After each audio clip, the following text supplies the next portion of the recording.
Kita akan mulai, namun sebelumnya saya akan memimpin kita dalam doa, dalam persekutuan kita malam hari ini, yang nanti sebentar akan langsung dipimpin oleh Bapak Pendeta Amiruddin Wasugai MTH, dengan tema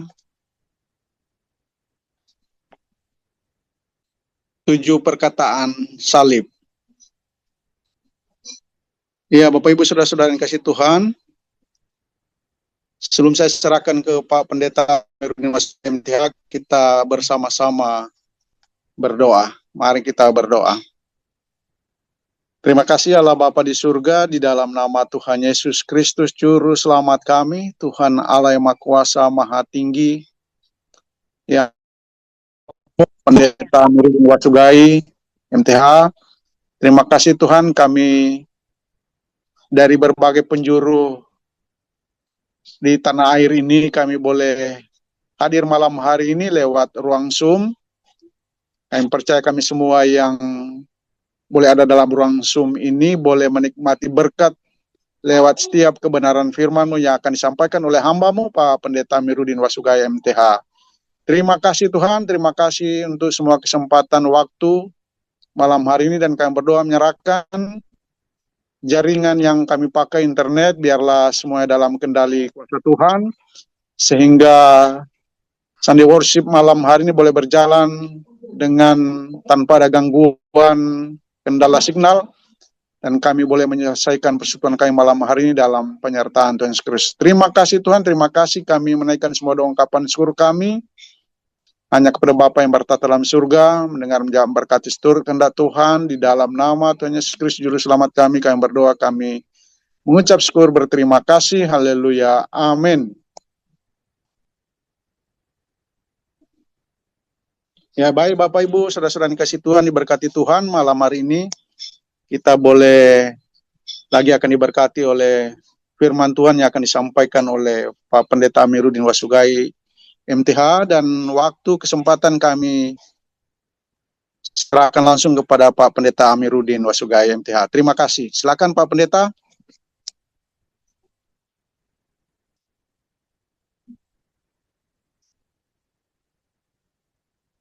Pak Pendeta dibuka ya, terima dulu. kasih. Ya, terima kasih. Salam, selamat malam. Mari kita berdoa. Terima kasih Tuhan Yesus untuk malam hari ini. Ada waktu dan kesempatan bagi kami untuk membaca dan merenungkan firman Tuhan bagi kehidupan iman kami, supaya di dalamnya kami boleh ditambah-tambahkan oleh Tuhan lewat kebenaran firman-Mu. Firman Tuhan membentuk kehidupan rohani kami. Terpujilah Dikau Bapa, kami menyerahkan waktu ini dalam tangan-Mu, di dalam nama Tuhan Yesus Kristus. Kiranya Roh Kudus mengurapi setiap kami. Amin. Ya, selamat malam, shalom. Bisa kedengaran suara? Bisa Pak Pendeta, bisa. Jelas. Ya, baik. Terima kasih untuk Grace Ministry yang memberikan kami atau memberikan saya kesempatan untuk bisa menyampaikan bagian kebenaran firman Tuhan pada malam hari ini. Ya, malam ini kita masih dalam rangkaian Paskah, ya, Jumat Agung dan juga Paskah seperti yang dirayakan oleh gereja-gereja Tuhan pada umumnya. Nah, berkaitan dengan karya pengorbanan daripada Tuhan Yesus Kristus di atas kayu salib, kita bersama-sama akan mempelajari pada malam hari ini mengenai tema atau judul 7 perkataan salib, atau biasa juga disebut 7 seruan di atas kayu salib, atau juga bisa disebut 7 ucapan di atas kayu salib. Jadi perkataan, seruan, atau ucapan, yaitu istilah-istilah yang dipakai yang sebenarnya maknanya sama. Nah, sebelum Tuhan Yesus disalibkan, ya, sebelum Tuhan Yesus disalibkan, Yesus itu Tuhan kita diadili sebanyak 6 kali, ya, 6 kali pengadilan. 3 kali diadili oleh para pemuka agama Yahudi. Jadi 3 kali diadili oleh para pemuka agama Yahudi dan 3 kali lainnya itu diadili oleh pemuka Romawi. Jadi dua pemuka-pemuka ini mengadili Tuhan Yesus Kristus dan itu pengadilan yang semua keseluruhan pengadilan itu isinya hanya fitnah belaka, ya tuduhan palsu, tidak benar-benar terjadi dan itu merupakan rekayasa. Tidak ada satupun dari 6 kali pengadilan itu menemukan akan kesalahan daripada Tuhan Yesus Kristus. Ya, tidak ada satu kesalahan yang mereka dapat temukan yang untuk mendakwa atau untuk menyatakan bahwa Yesus layak untuk dihukum. Tidak ada satupun.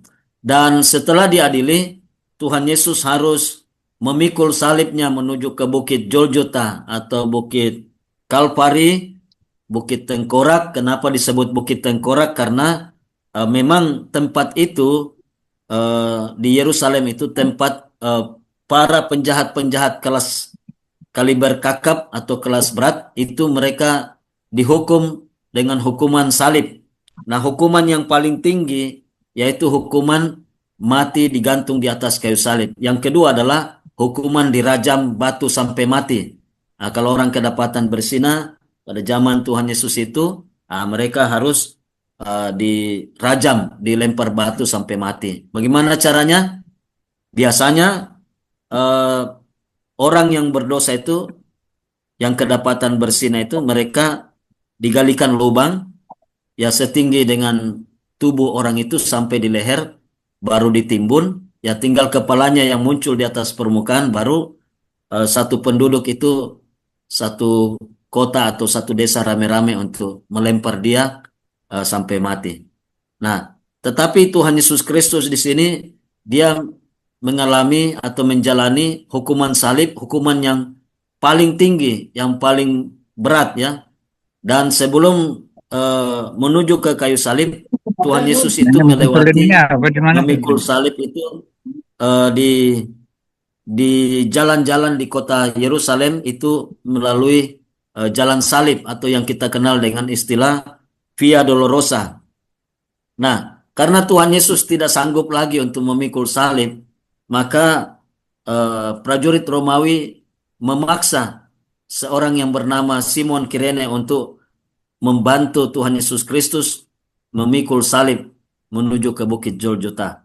Nah, saudara yang dikasihi Tuhan, pada waktu di Bukit Golgota sebelum Tuhan Yesus, pada waktu Tuhan Yesus disalibkan, eh, Yesus disuguhkan untuk meminum anggur yang dicampur dengan empedu. Namun anggur yang dicampur dengan empedu ini tujuannya sama dengan obat bius. Bahwa kalau seseorang yang terhukum itu meminum anggur yang dicampur dengan empedu atau anggur asam itu, maka walaupun dia disiksa, tetapi rasa daripada penderitaan akibat siksaan itu dia seperti mati rasa karena sudah dibius, ya. Jadi walaupun disiksa, dicambuk, dipukuli, ya dia tidak merasa. Tetapi yang menariknya adalah Tuhan Yesus itu menolak untuk minum anggur empedu itu. Dia menolak. Kenapa? Karena Tuhan Yesus itu rela menanggung segala penderitaan di atas kayu salib itu demi untuk menanggung hukuman dosa atas dosa saya dan kita sekalian. Jadi kematian Kristus itu pada akhirnya membawa keselamatan bagi dunia ini, bagi orang berdosa. Nah, ketika Tuhan Yesus terpaku dan tergantung di atas kayu salib, sebelum dia menghembuskan nafasnya yang terakhir, ya, Tuhan Yesus itu memperkatakan 7 perkataan di atas kayu salib pada waktu Tuhan Yesus digantung di atas kayu salib. Dan 7 perkataan salib itu tentu bukan kebetulan ada angka 7 atau menggunakan angka 7 karena angka 7 merupakan angka yang sempurna menurut tradisi Alkitab. Dan yang menarik adalah bahwa dari 7 perkataan salib itu, kalimat yang pertama berupa doa, kalimat yang di tengah yaitu yang keempat juga doa, dan kalimat yang terakhir yang ketujuh isinya juga adalah doa, di mana Tuhan Yesus Kristus menyampaikan doa-doanya di atas kayu salib. Nah, saudara yang dikasihi Tuhan,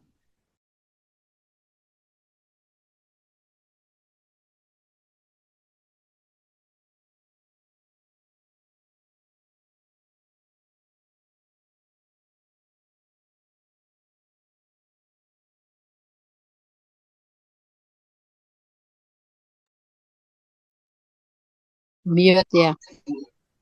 Suara mute. Dia Mute suara dia. Oh, tidak dapat. interupsi Pak Pendeta. Ya. Suaranya mungkin di unmute dulu. Oh ya, baik. Jadi di atas kayu salib Tuhan Yesus Kristus memperkatakan 7 perkataan salib. Saya ulang ya. Kalimat yang pertama itu adalah doa. Kalimat yang keempat di tengah itu adalah doa. Dan kalimat yang ketujuh juga adalah doa. Dan di atas kayu salib Tuhan Yesus Kristus itu melakukan 3 perkara. Yang pertama, Tuhan Yesus Kristus mempersembahkan tubuhnya. Dan yang kedua, Tuhan Yesus Kristus mencurahkan darahnya. Dan yang ketiga, Tuhan Yesus Kristus menyerahkan nyawanya. Apabila atau kalau Tuhan Yesus Kristus tidak mempersembahkan tubuhnya dan tidak mencurahkan darahnya, maka tidak akan pernah terjadi penebusan dosa kalau Tuhan Yesus tidak menyerahkan nyawanya. Karena satu-satunya cara untuk dosa manusia, problematika dosa manusia bisa diselesaikan hanya melalui pengorbanan daripada Tuhan Yesus Kristus di kayu salib. Jadi memang tujuan Tuhan Yesus Kristus datang ke dalam dunia ini adalah untuk dengan rela mempersembahkan tubuhnya, mencurahkan darahnya, dan menyerahkan nyawanya demi untuk menanggung segala hukuman atas dosa-dosa kita. Nah, pertanyaannya adalah apa saja 7 perkataan salib itu? Ada 7 perkataan atau kalimat di atas kayu salib, seruan ucapan yang diucapkan oleh Tuhan Yesus. Yang pertama, yaitu kalimatnya begini. Ya Bapa, di dalam Lukas 23 ayat 34. Di sana dalam Lukas 23 ayat 34 di sana dikatakan Tuhan Yesus memperkatakan kalimat seperti demikian. Ya Bapa, ampunilah mereka sebab mereka tidak tahu apa yang mereka perbuat. Nah, ini merupakan kalimat doa. Kalimat doa di mana Tuhan Yesus Kristus mempraktikkan atau menerapkan pengajarannya, yaitu ajaran kasih daripada Kristus berupa sebuah pengampunan. Bahkan bukan saja pengampunan, bahkan mendoakan musuh-musuh daripada Tuhan Yesus sendiri. Jadi Yesus, Tuhan kita, mendoakan musuh-musuhnya. Karena Yesus datang ke dalam dunia ini untuk membawa pengampunan bagi manusia yang berdosa. Jadi doa yang menyerukan permohonan pengampunan kepada musuh-musuhnya. Kemudian kematian Tuhan Yesus Kristus di kayu salib sebagai dasar daripada pengampunan dosa bagi kita. Nah, dasar penebusan itu hanya melalui kematian daripada Tuhan Yesus Kristus melalui darahnya, dan itu terjadi satu kali untuk selama-lamanya dan sudah sempurna di atas kayu salib. Terjadi untuk berlaku untuk satu kali untuk selama-lamanya. Jadi kalimat doa yang pertama ini atau kalimat perkataan Tuhan Yesus Kristus di atas kayu salib ini, ya Bapa, ampunilah mereka sebab mereka tidak tahu apa yang mereka perbuat. Itu merupakan Tuhan Yesus sedang mengajarkan prinsip pengampunan kepada kita dengan cara mendoakan musuh-musuhnya. Jadi pengampunan adalah sarana yang paling tepat untuk menyelesaikan masalah dalam kehidupan kita, dalam berbagai aspek kehidupan. Apabila saya dan saudara tidak mau melepaskan pengampunan, maka sejauh itu pula problematika, konflik, permasalahan atau perseteruan tidak akan pernah bisa diselesaikan. Nah, itu sebabnya pengampunan itu merupakan ciri khas kekristenan yang sangat sangat penting artinya bagi kehidupan kita. Mengapa kita harus mengampuni, saudara? Mengapa kita harus mengampuni orang lain yang bersalah kepada kita? Termasuk di dalamnya adalah sampai mendoakan musuh-musuh kita. Karena Tuhan Yesus sudah memberikan contoh teladan yang sempurna bahwa dia tidak hanya sekedar mengajarkan soal pengampunan, tetapi Tuhan Yesus Kristus langsung menerapkannya, mempraktekkannya dalam kehidupannya, khususnya pada waktu dia digantung di atas kayu salib. Dia menyampaikan kalimat doa, meminta kepada Bapaknya supaya musuh-musuhnya, orang-orang yang tidak senang, orang-orang yang berseteru, orang-orang yang iri, orang-orang yang dengki dengan dia, orang-orang yang tidak senang dengan Tuhan Yesus, semua itu didoakan oleh Tuhan Yesus, yaitu doa memohon pengampunan. Ya Bapa, ampunilah mereka, sebab mereka tidak tahu apa yang mereka perbuat. Termasuk kedua penjahat di sisinya yang mengolok-olok, yang mengejek dia. Termasuk prajurit Romawi yang menyalibkan dia. Termasuk Pontius Pilatus. Termasuk pemuka-pemuka Romawi, pemuka-pemuka agama Yahudi. Semua didoakan oleh Tuhan Yesus. Nah, kalau Tuhan Yesus tidak mati untuk mengampuni dosa kita manusia, maka problema mengenai dosa tidak akan pernah selesai. Jadi, saudara-saudara, dari perkataan yang pertama ini, kita belajar satu hal, yaitu bagaimana pengampunan itu bisa kita berikan kepada orang lain. Karena ya ada orang, ya kata yang digunakan biasa memaafkan. Tapi sebenarnya itu artinya mengampuni. Nah, arti mengampuni itu artinya melupakan. Jadi, kalau ada orang mengampuni tapi tidak melupakan kesalahan orang yang diampuninya, itu bukan pengampunan yang sejati. Karena pengampunan yang sejati apabila bukan hanya sekedar melepaskan pengampunan, tapi melupakan kesalahan daripada orang yang pernah berbuat salah kepada kita. Kita lupakan, tidak lagi mengingat-ingat. Seperti Tuhan Yesus Tuhan mengatakan dalam perjanjian lama, sejauh timur dari barat, ya Tuhan itu melupakan dosa-dosa kita. Nah, oleh karena itu kalimat yang pertama sekali lagi yaitu kalimat pengampunan, doa Tuhan Yesus yang memohonkan pengampunan. Dan yang menarik adalah doa itu juga berlaku bagi saya dan saudara, bahwa Tuhan Yesus Kristus mengampuni dosa-dosa kita. Dia berdoa untuk pengampunan dosa-dosa bagi kita. Oleh karena itu, kita sebagai orang percaya yang sudah diampuni dosa-dosa kita, ya kita harus juga mengampuni orang yang lain yang bersalah kepada kita. Tetapi juga kita membawa dalam doa kita bagaimana orang lain juga bisa memperoleh pengampunan yang daripada Tuhan Yesus Kristus. Dengan cara apa? Dengan cara kita harus memberitahukan atau menjelaskan kabar baik atau memberitakan Injil kepada mereka yang belum pernah mendengar tentang kabar keselamatan di dalam Tuhan Yesus Kristus. Berita pengampunan dosa yang dikerjakan oleh Kristus di atas kayu salib, itu yang harus kita sampaikan kepada mereka yang belum diselamatkan. Itu kalimat yang pertama. Nah, perkataan salib, 7 perkataan salib yang kedua adalah di dalam Lukas 23 ayat 43 yang mengatakan bahwa Tuhan Yesus berkata begini, "Aku berkata kepadamu, sesungguhnya hari ini juga engkau akan ada bersama-sama dengan aku di dalam Firdaus. Aku berkata kepadamu, sesungguhnya hari ini juga engkau akan ada bersama-sama dengan aku di dalam Firdaus.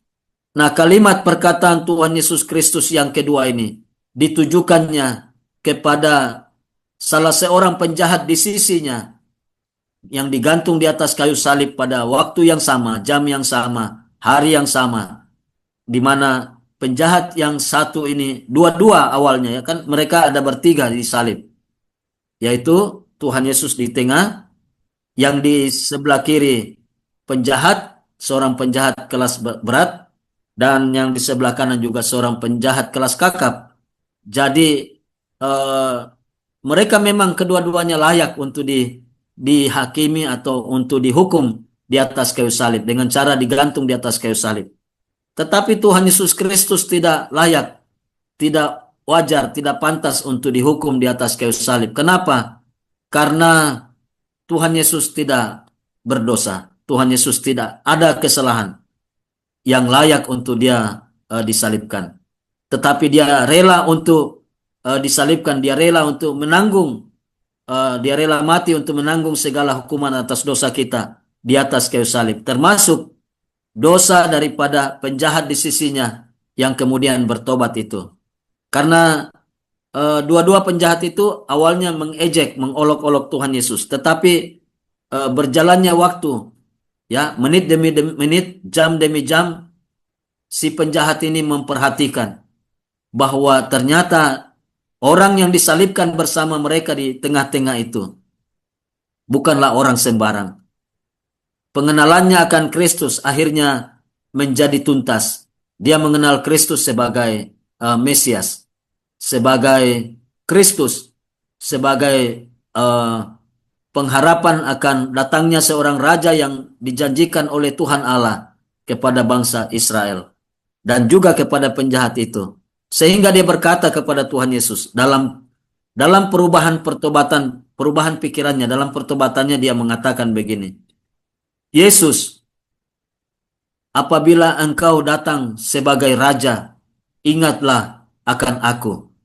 Inilah kalimat daripada penjahat di sisi Tuhan Yesus Kristus yang bertobat itu. Dia menyesali dosa-dosanya. Dia menyesali ucapan-ucapan ejekannya kepada Tuhan Yesus Kristus.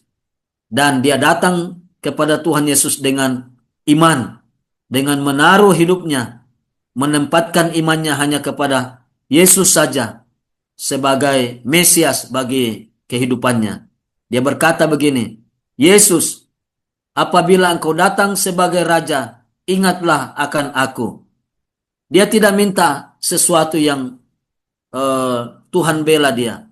Dia tidak minta sesuatu yang berharga bagi dia. Tetapi dia minta mengenai nasibnya. Ya, dia minta mengenai kehidupan jiwanya. Dan dia berkata, Yesus, apabila engkau datang sebagai raja, ingatlah akan aku. Dan menariknya adalah biasanya orang yang sudah mau mati itu kan tidak perlu lagi pengharapan, tidak perlu lagi hal-hal yang dia inginkan. Tetapi dalam hal ini, kasus penjahat di sisi Tuhan Yesus yang bertobat ini, dia jauh melihat ke depan. Imannya dia lambungkan jauh ke depan bahwa Yesus Kristus yang disalib bersama dengan dia itu adalah Mesias bagi bangsa Israel. Benar, tulisan yang di atas kayu salib yang tertulis, yang dipakukan oleh Pontius Pilatus, gubernur Romawi pada waktu itu, menuliskan kalimat di atas kayu salib, INRI. Tulisan itu dalam 3 bahasa dibaca. Kemudian artinya INRI, Yesus Nazarenus Rex Yudea, Yesus orang Nazaret, Raja orang Yahudi. Dan penjahat di sisinya itu menyadari hal itu. Dan dia berkata, ingatlah akan aku apabila engkau datang sebagai Raja. Itu sebabnya Tuhan Yesus menjatuhkan vonis kepada dia. Yaitu Yesus berkata kepadanya, aku berkata kepadamu, sesungguhnya hari ini juga, saat ini juga, detik ini juga, engkau ada bersama-sama dengan aku di dalam Firdaus. Ini sesuatu yang menarik. Artinya apa? pada waktu kita sungguh-sungguh menyatakan, menempatkan iman kita hanya kepada Yesus saja sebagai Tuhan dan Juru Selamat kita secara pribadi. Artinya kita memiliki iman yang menyelamatkan. Apa itu iman yang menyelamatkan? Iman yang menyelamatkan adalah di mana saya dan saudara sudah mengenal dan mengandalkan Yesus saja sebagai Tuhan dan Juru Selamat kita untuk memperoleh hidup yang kekal. Itulah iman yang menyelamatkan. Jadi pada saat kita beriman sungguh kepada Tuhan Yesus Kristus, pada saat itulah kita sungguh-sungguh diselamatkan. Jadi penjahat di sisi Tuhan Yesus itu merupakan ya dalam tanda kutip boleh dikata orang Kristen di pinggir peti mati. Artinya nanti sudah mau mati baru mau percaya kepada Tuhan Yesus Kristus. Karena ada yang menulis bahwa ada 3 jenis orang Kristen. Orang Kristen yang pertama adalah orang Kristen di pinggir pohon Natal. Nanti kalau sudah bulan berber, baru nampak dia sebagai orang Kristen. Ketika pohon Natal dikeluarkan dari dalam dusnya dan dipasang, maka dia juga muncul sebagai orang Kristen. Kalau sudah bulan September, Oktober, November, Desember, dia muncul sebagai orang Kristen. Jadi dia adalah orang Kristen Natalan, kristal ya. Kristen pada hari Natal. Atau Kristen kapal selam. Nanti setahun sekali baru muncul di permukaan. Nah itulah orang Kristen. Nah orang Kristen di pinggir pohon Natal ini orang Kristen yang belum diselamatkan. Dia hanya karena nominal Kristen. Kekristenan hanya di bagian kulit saja. Bagian luar saja. Dia punya hardware, ya, perangkat kerasnya Kristen, tetapi perangkat lunaknya, softwarenya bukan Kristen. Nanti bulan Januari, Februari, pohon Natal dimasukkan dalam dusnya, dia juga sembunyi, ya, bukan lagi terlihat sebagai orang Kristen. Nah, saudara yang dikasihi Tuhan, itu orang Kristen di pinggir pohon Natal. Dan yang kedua adalah seperti penjahat di sisi Tuhan Yesus itu, orang Kristen di pinggir peti mati. Nanti sudah mau mati, nanti sudah menjelang ajal, baru mau bertobat, baru mau percaya kepada Tuhan Yesus. Syukur puji Tuhan karena selama hayat masih di kandung badan, 1 menit pun sebelum menghembuskan napas yang terakhir, kalau seseorang itu dia datang percaya kepada Kristus, dia menempatkan imannya hanya kepada Tuhan Yesus saja, orang itu sungguh-sungguh diselamatkan. Sama seperti penjahat di sisi Tuhan Yesus. Yesus berkata kepadanya, sesungguhnya aku berkata kepadamu, sesungguhnya hari ini juga engkau akan ada bersama-sama dengan aku di Firdaus. Oh puji Tuhan, itulah kalimat yang paling menyejukkan, yang memberikan damai sejahtera di dalam batin penjahat yang bertobat itu, dan membuat dia bersuka cita karena dia tahu kalaupun kapanpun, dimanapun, dan bagaimanapun caranya dia meninggal dunia kelak, dia yakin dia pasti masuk surga. Nah itulah penjahat itu diselamatkan. Dan penjahat yang satunya tidak bertobat, tidak diselamatkan. Jadi di atas kayu salib itu ada 3 orang yang mati, dan tujuan atau jenis kematian 3 orang di atas kayu salib itu semuanya tidak sama, semuanya berbeda. Penjahat yang tidak bertobat itu, yang terus memaki-maki Tuhan Yesus sampai matinya. Sampai penjahat itu mati, dia mati dalam memaki Tuhan Yesus. Itu adalah tipe orang yang mati di dalam dosanya. Die in sin. Die in sin. Mati di dalam dosanya. Dia mati tinggalkan dunia ini sambil membawa dosa-dosanya untuk ditanggungnya di dalam neraka, di dalam dirinya sendiri. Ya, dia mati di dalam dosa, orang yang tidak bertobat. Tetapi yang kedua, penjahat yang bertobat itu, dia juga mati pada hari itu. Tapi dia tidak mati di dalam dosanya, tetapi dia mati terhadap dosanya. Dia mati meninggalkan dosanya. Kepada siapa dia tinggalkan dosa-dosanya? Yaitu kepada pribadi yang disalib di tengah bersama dengan dia, yaitu kepada Tuhan Yesus Kristus. Dia meninggalkan dosa-dosanya kepada Kristus untuk ditanggung oleh Kristus. Dia menyerahkan dosa-dosanya dengan berkata, Yesus, ingatlah akan aku apabila engkau datang sebagai Mesias. Jadi saya meyakini bahwa eh, manfaat pengorbanan darah Tuhan Yesus Kristus yang tercurah di atas kayu salib pertama kali dialami oleh penjahat di sisinya, di sisi Kristus yang bertobat itu. Dialah orang pertama, pribadi pertama yang menerima eh, penebusan dosa yang dikerjakan oleh Tuhan Yesus Kristus di atas kayu salib. Nah, jadi itulah dia mati dalam pertobatan. Dia mati meninggalkan dosa-dosanya. Artinya apa?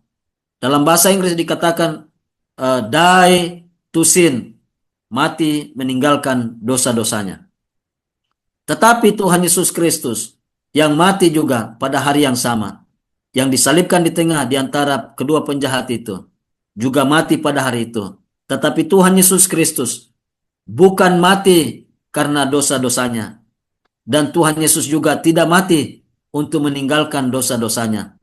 Tetapi Tuhan Yesus Kristus rela mati di atas kayu salib untuk menggantikan orang berdosa. Dia mati untuk orang yang berdosa. Dia mati untuk menanggung dosa-dosa kita, manusia yang berdosa.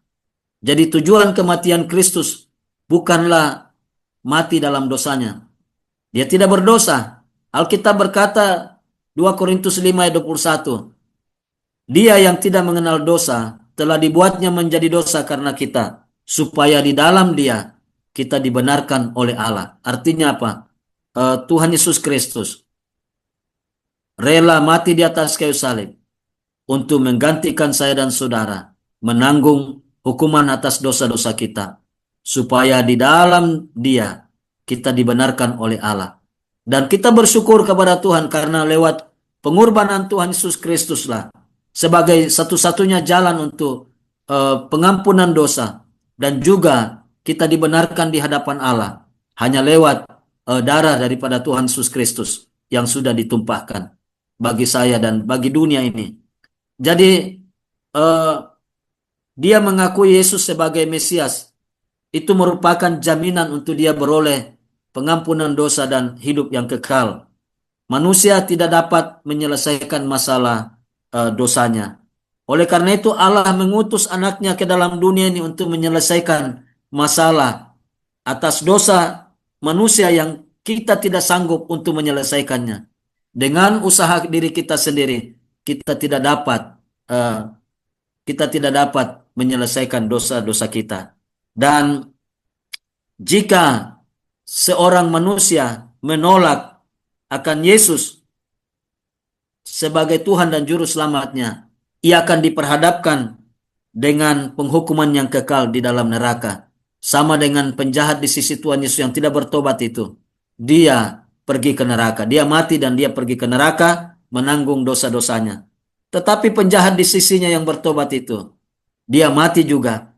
Tetapi dia tidak menanggung dosa-dosanya. Karena Kristus sudah menanggungnya, menggantikan penjahat itu. Sama dengan saya dan saudara. Kita tidak akan pergi lagi ke neraka untuk menanggung dosa-dosa kita. Karena Kristus sudah menanggungnya di dalam tubuhnya di atas kayu salib untuk saya dan saudara. Itu sebabnya kita bisa diselamatkan. Itu sebabnya kita bisa diampuni dosa kita dan kita beroleh hidup kekal. Alkitab berkata dalam Roma 8 ayat 1, demikianlah sekarang tidak ada penghukuman bagi mereka yang ada di dalam Kristus Yesus Tuhan kita. Jadi kalau kita percaya kepada Tuhan Yesus Kristus, dosa kita diampuni serta kita beroleh hidup yang kekal.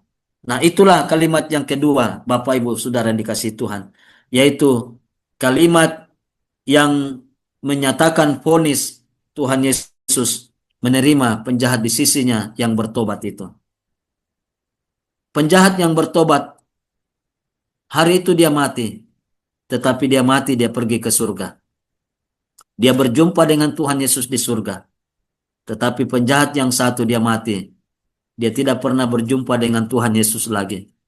Dia tidak bersama-sama dengan Tuhan Yesus. Tetapi dia menderita kekal menanggung dosa-dosanya di dalam neraka. Nah, 7 perkataan salib yang ketiga, yaitu di dalam Yohanes 19 ayat 26 dan 27.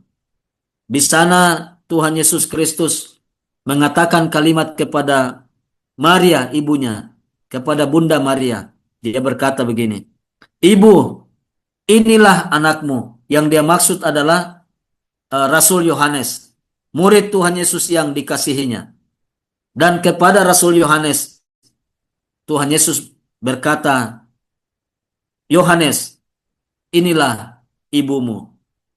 Nah, saudara yang dikasihi Tuhan, di sini kita melihat bahwa Tuhan Yesus Kristus menyerahkan ibunya atau Bunda Maria kepada Rasul Yohanes untuk dipelihara, untuk dijaga, untuk dirawat Bunda Maria ini pada masa tuanya nanti. Dan sejak hari itu Rasul Yohanes menerima daripada Bunda Maria untuk dia menjadi yang merawat atau yang memelihara Bunda Maria sebagai orang tua. Nah, saudara yang dikasihi Tuhan Yesus Kristus, Yohanes ini masih keluarga daripada Tuhan Yesus Kristus sendiri. Dia sepupu daripada Tuhan Yesus. Ibunya bernama Salome, ya, Yohanes ini. Nah, saudara yang dikasihi Tuhan, jadi sejak hari itu Rasul Yohanes, satu-satunya rasul yang berada di atas kayu salib di Bukit Golgota. Semua rasul yang lain sudah meninggalkan Tuhan Yesus, sudah pergi jauh, tidak mau menyaksikan peristiwa salib itu. Satu-satunya rasul yang ada pada waktu itu di bawah kaki salib Tuhan Yesus adalah Rasul Yohanes. Itu sebabnya Rasul Yohanes terkenal dengan Rasul Kasih. Rasul yang banyak berbicara mengenai kasih. Kenapa? Karena dialah orang yang menyaksikan bagaimana kasih Allah yang besar itu yang dinyatakan lewat pengorbanan Tuhan Yesus Kristus. Dia menjadi saksi mata langsung, menit, detik demi detik, menit demi menit, jam demi jam. Dia menyaksikan langsung di bawah kayu salib. Dia saksi mata yang bersama-sama dengan Bunda Maria dan perempuan-perempuan lainnya yang melayani Tuhan pada waktu itu. Hanya wanita-wanita itu yang ada di atas kayu salib. Semua murid-murid yang lain sudah lari kocar-kacir. Hanya Yohanes sendiri yang berada di atas kayu salib. Itu sebabnya Rasul Yohanes disebut dengan Rasul Kasih. Dan itu sebabnya dia banyak berbicara dalam Injilnya, dalam surat-suratnya, dia banyak bicara tentang kasih. Kasih Allah yang telah terbukti oleh karena Tuhan Yesus Kristus yang diserahkan bagi saya dan saudara. Nah, saudara yang dikasihi Tuhan, ibu, inilah anakmu, kata Tuhan Yesus. Dan anak, inilah ibumu. Artinya apa? Tuhan Yesus Kristus menghormati orang tuanya. Karena Yusuf sudah lama meninggal. Yusuf sudah lama mati. Jadi Bunda Maria tinggal seorang janda. Dan sebagai anak sulung, anak pertama, Yesus itu menghormati orang tua. Dia tidak melupakan tanggung jawabnya bahwa detik-detik terakhir pun di dalam kehidupannya, dia masih secara waras, dia masih secara sadar untuk mengingat tanggung jawabnya mengenai nasib hari tua ibunya secara jasmani. Dia peduli, dia berikan tanggung jawab itu yang harus dia pikul, tapi tidak bisa lagi karena dia akan mati hari itu. Tetapi dia serahkan tanggung jawab itu kepada saudara sepupunya, sekaligus juga muridnya, itulah Yohanes, untuk menerima Maria, menjaga dan merawat, memelihara Maria di masa tuanya. Dan itu dilakukan oleh Tuhan Yesus. Jadi Yesus tidak melupakan tanggung jawabnya, kewajibannya sebagai anak sulung Maria. Nah, makna yang penting kita ambil di sini adalah bagaimana kita itu bersosialisasi, berinteraksi dengan semua orang, termasuk dengan orang tua, termasuk dengan saudara sepupu, termasuk dengan murid-murid, termasuk dengan tetangga, masyarakat, dan lebih luas lagi. Nah, oleh karena itu, saudara, sebagai orang percaya, sebagai orang Kristen, kita harus bergaul dengan semua orang. Alkitab berkata, Rasul Paulus berkata, hiduplah dalam perdamaian dengan semua orang. Artinya kita harus mengasihi semua orang. Kita harus bergaul dengan semua orang tanpa memandang bulu, tanpa membeda-bedakan. Siapa saja kita bergaul. Mau satu suku, berbeda suku, satu agama, berbeda agama. Siapa saja kita harus bergaul.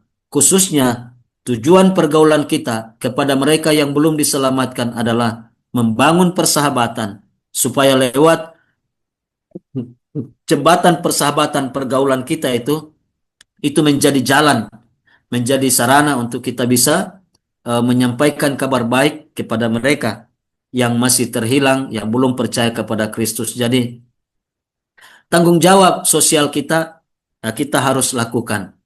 Nah, itulah makna daripada perkataan yang ketiga di atas kayu salib. Tuhan Yesus berkata, ibu, inilah anakmu. Hai anak, inilah ibumu. Artinya, dia serahkan tanggung jawabnya kepada Rasul Yohanes. Jadi, Tuhan Yesus berinteraksi secara baik kepada semua orang, apapun latar belakangnya, dan kita pun juga harus seperti demikian. Jangan ada di antara kita yang memilih-milih untuk membangun hubungan atau membangun persahabatan dengan orang lain. Semua orang siapa saja. Jadi termasuk tetangga kita, merupakan keluarga yang paling dekat, itu tetangga kita. Kita harus berinteraksi dengan mereka, harus berkomunikasi, harus bergaul dengan mereka. Tidak bisa tidak. Karena inilah inti daripada berinteraksi secara sosial, hidup bermasyarakat. Saya kemarin beberapa hari lalu, ya hari Jumat, ya Jumat malam, kami diundang oleh majelis taklim daripada masjid di dekat gereja di sini. Mereka melakukan halal bihalal setelah Lebaran. Jadi kemarin kami diundang, saya mendapat undangan khusus tertulis Pendeta Amiruddin. Jadi ya saya hadir. Kenapa harus hadir? Yaitu karena Tuhan Yesus peduli dengan semua orang. Tuhan Yesus bergaul dengan semua orang tanpa pandang bulu. Nah, jadi kami hadir dan bersyukur dengan kehadiran kami di acara halal bihalal itu, masyarakat di sekitar kompleks gereja, karena kompleks gereja kita di sini, gereja kami di sini adalah mayoritas Muslim, dan kami di tengah-tengah mayoritas Muslim itu, puji Tuhan, setelah 19 tahun lamanya kami beribadah di rumah di sini, akhirnya kami mendapat izin untuk membangun gereja, dan puji Tuhan, sudah 2 tahun kurang lebih ini, hampir 2 tahun, kami sudah membangun gereja dan sudah 70% kurang lebih bangunannya, bangunan gereja ukuran yang permanen 8 kali 15, dan puji Tuhan sudah 70%. Dan ya, saya bersyukur kepada Tuhan karena hadir dalam halal bihalal kemarin, kami lebih saling mengenal satu dengan yang lain, lebih dekat, karena mereka-mereka itulah yang memberikan tanda tangan dukungan untuk pembangunan gereja kami pada 2 tahun yang silam. Nah, puji nama Tuhan. Jadi harus bergaul. Kenapa? Karena dalam pergaulan ke depan kita bisa menyampaikan Injil kepada mereka. Nah, perkataan yang keempat di atas kayu salib itu dinyatakan dalam Injil Matius 27 ayat 46 yang berkata begini, Tuhan Yesus, Eli, Eli, lama sabachthani.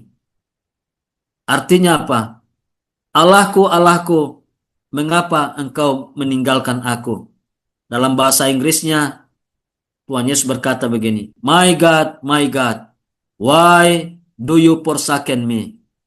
Satu perasaan yang paling tidak mengenakan apabila kita ditinggalkan. Orang yang ditinggalkan pasti mengalami kesepian. Orang yang ditinggalkan itu rasanya tidak enak. Sakitnya itu di dada. Ada yang bertanya, mana lebih penting? Mana lebih bagus? Meninggalkan atau ditinggalkan? Dua-dua tidak bagus. Meninggalkan istri Meninggalkan suami itu tidak bagus. Ditinggalkan juga tidak bagus. Jadi ya kalau meninggalkan ya itu ya merasa superioritas, yang ditinggalkan ini inferioritas. Nah, saudara yang dikasihi Tuhan, Tuhan Yesus mengatakan, Allahku, Allahku, mengapa engkau meninggalkan aku? Nah, kenapa dia mengatakan Allahku, Allahku, padahal dia juga adalah Allah? Memang Yesus adalah Allah, itu tidak bisa dipungkiri. Yesus Kristus adalah Allah yang sejati dan juga sekaligus manusia yang sejati. Namun ketika dia mengatakan kalimat Allahku, Allahku, mengapa engkau meninggalkan aku? Sebenarnya waktu itu dia sedang berada pada posisi menggantikan saya dan saudara. Sisi kemanusiaan Yesus itu dinyatakan bahwa sebagai manusia tentu dia juga dalam penderitaannya sudah menderita hukuman salib, menderita hukuman atas dosa-dosa saya dan saudara. Dia menggantikan tempat saya dan saudara. Dia menanggung hukuman atas dosa-dosa kita.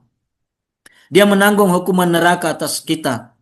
Dan dia merasa kesepian, merasa ditinggalkan.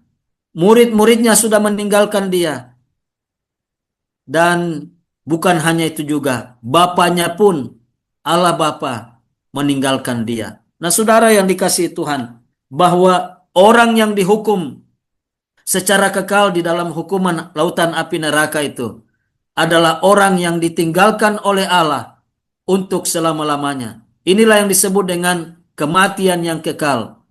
The second death, kematian kedua, kematian yang kekal. Hukuman neraka yang kekal itu ditanggung oleh setiap manusia yang tidak mau percaya kepada Kristus. Tetapi bagi saya dan saudara yang sudah percaya kepada Kristus, hukuman neraka itu tidak lagi menjadi persoalan bagi kita. Hukuman neraka itu sudah selesai ditanggung oleh Kristus di atas kayu salib. Itu sebabnya setiap orang yang berada di dalam neraka, dia akan melakukan pertanyaan yang sama, yaitu why, mengapa, mengapa, mengapa, dan mengapa. Allahku, Allahku, mengapa engkau meninggalkan aku? Satu kondisi perasaan yang paling tidak mengenakan. Penderitaan yang begitu berat, penderitaan yang begitu dahsyat, dan penderitaan yang begitu dalam, itu menjadi bagian daripada Kristus. 2 Korintus 5 tadi ayat 21. Kristus yang tidak mengenal dosa, dia yang tidak mengenal dosa, telah menjadi dosa karena kita, supaya di dalam Kristus kita dibenarkan oleh Allah. Jadi saudara yang dikasihi Tuhan, itulah Tuhan Yesus sedang menggantikan tempat saya dan saudara. Dia menanggung teriakan kita. Dia menanggung, dia menggantikan kita yang seharusnya berteriak, Allahku, Allahku, mengapa engkau meninggalkan aku? Tetapi Kristus sudah menggantinya untuk saya dan saudara. Itu sebabnya saya dan saudara tidak akan pernah lagi mengalami kalimat itu. Kita tidak akan pernah lagi mengatakan kalimat itu. Karena orang percaya bukan ditinggalkan oleh Allah. Orang percaya justru disertai oleh Allah, yaitu Immanuel, Allah beserta kita. Kristus diam di dalam kita oleh Roh Kudus. Dia menyertai kita sampai selama-lamanya. Jadi ini yang menarik adalah bahwa Tuhan Yesus Kristus menggantikan tempat saya dan saudara. Ada 3 misteri yang terjadi dalam seruan yang keempat itu. Pertama, terjadinya misteri kegelapan yang hebat di sekitar salib. Dunia dalam kegelapan, padahal Yesus Kristus adalah terang dunia. Yang kedua, bahwa Yesus merasa kesepian selama kurang lebih 3 jam. Karena terjadi kegelapan pada waktu itu, yaitu selama 3 jam. Dari jam 12 siang sampai jam 3 sore. Murid-muridnya meninggalkan dia, dan Bapaknya pun meninggalkan dia. Dan yang menarik juga adalah orang-orang yang ada di sekitar salib itu buta secara rohani. Tidak mengenal siapakah Yesus itu. Yesus adalah Allah yang menjadi manusia. Mereka tidak kenal, tidak melihat siapa sebenarnya Yesus. Mereka buta terhadap kitab suci, tidak mengerti Alkitab. Mereka buta tentang Yesus sebagai Sang Juru Selamat. Nah, itulah kalimat yang keempat, saudara. Dan yang kelima, 7 perkataan salib yang kelima adalah dalam Yohanes 19 ayat 28.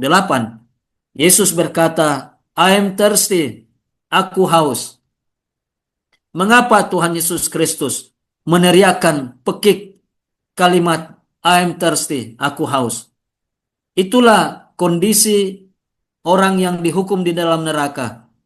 Pasti dia karena panasnya api membuat dia terus-menerus merasa kehausan. Ya, orang di dalam neraka itu, kita ingat kasus orang kaya dan Lazarus.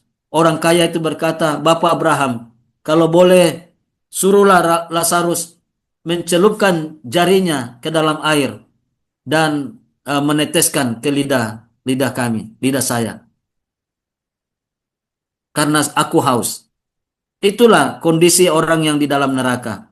Pasti dia kehausan, dan Tuhan Yesus Kristus menanggung bagi saya dan saudara. Tuhan Yesus Kristus haus supaya saya dan saudara tidak akan dahaga lagi. Ya.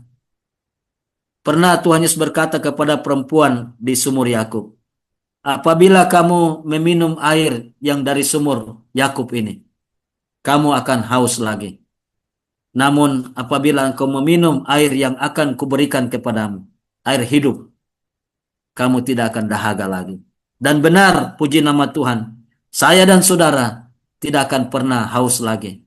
Karena Tuhan Yesus Kristus sudah memberikan air kehidupan kepada kita.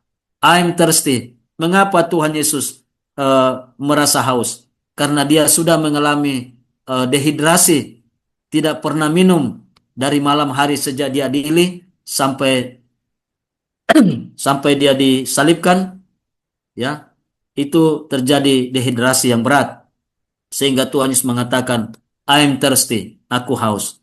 Nah, makna teologis di sini kita bisa lihat bahwa suatu kehausan yang akan menghentikan segala kehausan manusia.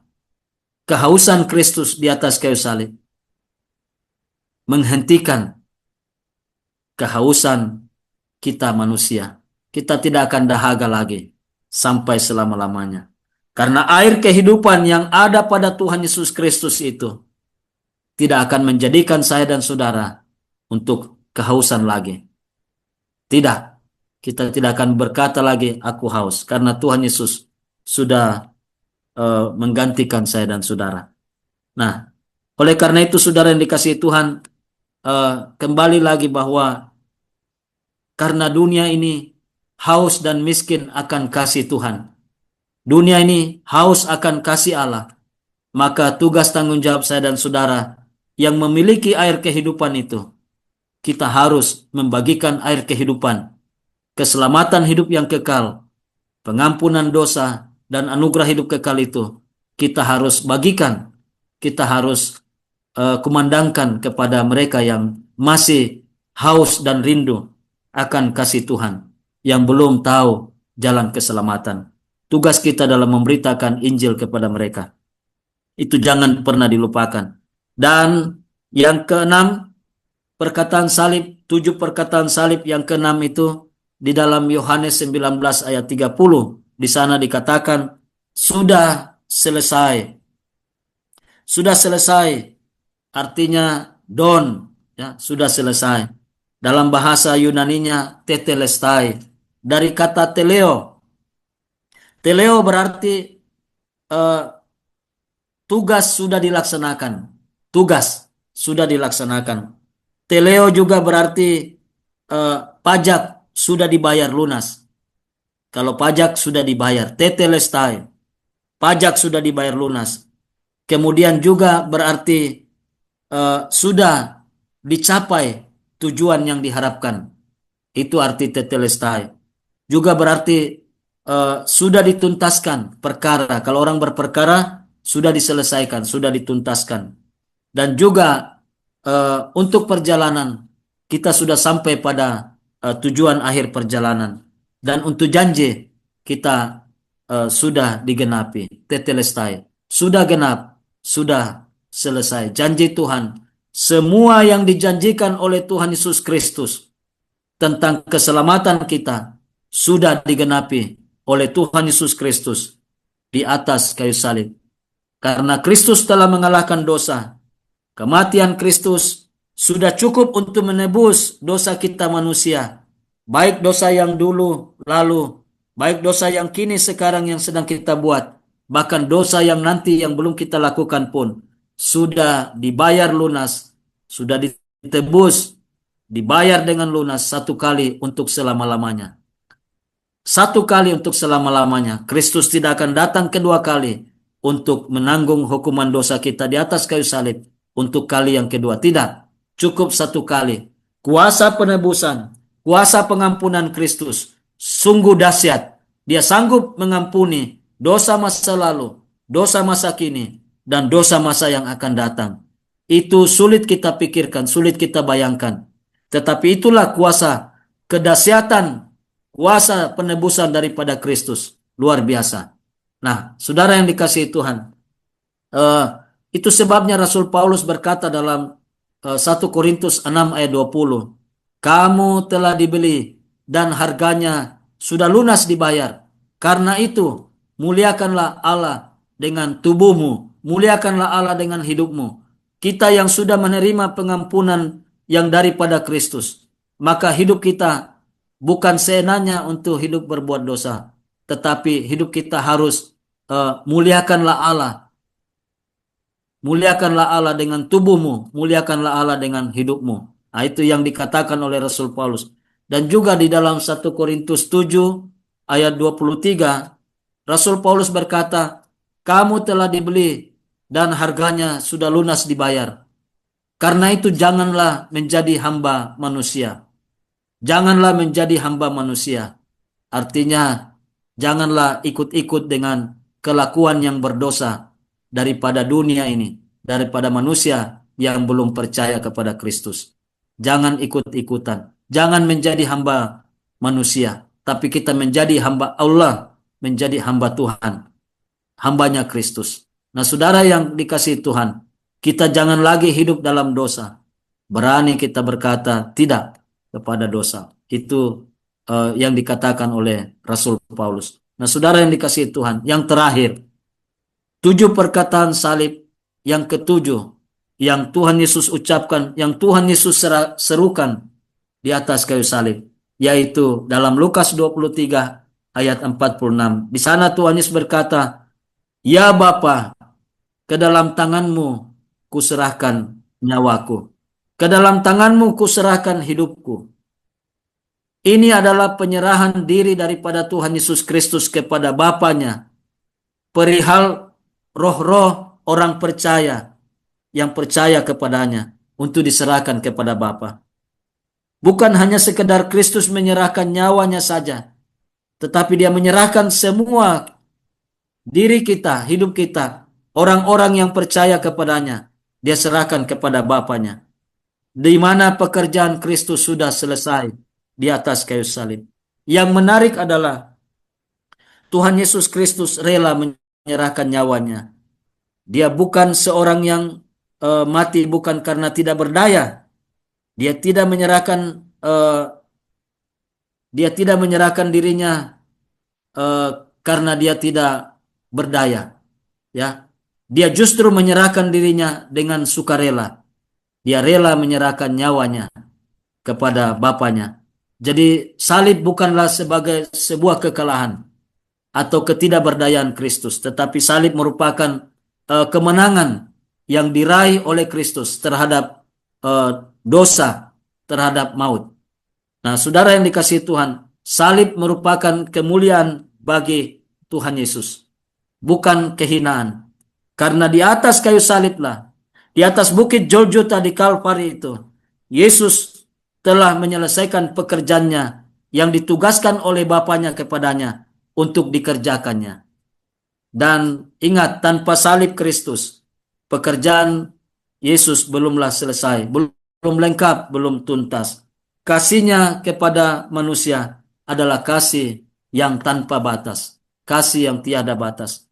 Karena begitu besar kasih Allah akan dunia ini, sehingga ia telah mengaruniakan anaknya yang tunggal, supaya setiap orang yang percaya kepadanya tidak binasa, melainkan beroleh hidup yang kekal. Nah, saudara yang dikasihi Tuhan, Yesus layak untuk dipermuliakan dalam kehidupan kita, melalui kehidupan kita. Jadi itulah kalimat doa penyerahan Tuhan Yesus. Ya Bapa, ke dalam tanganmu kuserahkan nyawaku. Sebenarnya Tuhan Yesus, kalau dia tidak menyerahkan nyawanya, dia tidak akan pernah bisa mati. Sekalipun manusia melakukan segala hal terhadap dirinya, dia tidak akan bisa mati. Tetapi dia rela menyerahkan nyawanya, supaya dengan merelakan nyawanya, terjadilah pengampunan dosa, terjadi penebusan, terjadi penyucian atas dosa-dosa kita. Kita bersyukur kepada Tuhan. Tuhan kita layak untuk kita sembah. Jadi saya ulang untuk 7 perkataan salib itu. Yang pertama, kalimat doa, ya Bapa, ampunilah mereka, sebab mereka tidak tahu apa yang mereka perbuat. Kalimat yang kedua, kepada penjahat di sisinya yang bertobat, sesungguhnya aku berkata kepadamu, hari ini juga engkau bersama-sama dengan aku di dalam Firdaus. Dan yang ketiga, tanggung jawab moral, tanggung jawab sosial Tuhan Yesus kepada orang tuanya. Dia berkata kepada Bunda Maria, hai ibu, inilah anakmu. Dan kepada Rasul Yohanes dia berkata, hai anak, inilah ibumu. Untuk supaya Yohanes merawat, menjaga, memelihara Bunda Maria di masa tuanya. Dan kalimat yang keempat juga doa, Allahku, Allahku, mengapa engkau meninggalkan aku?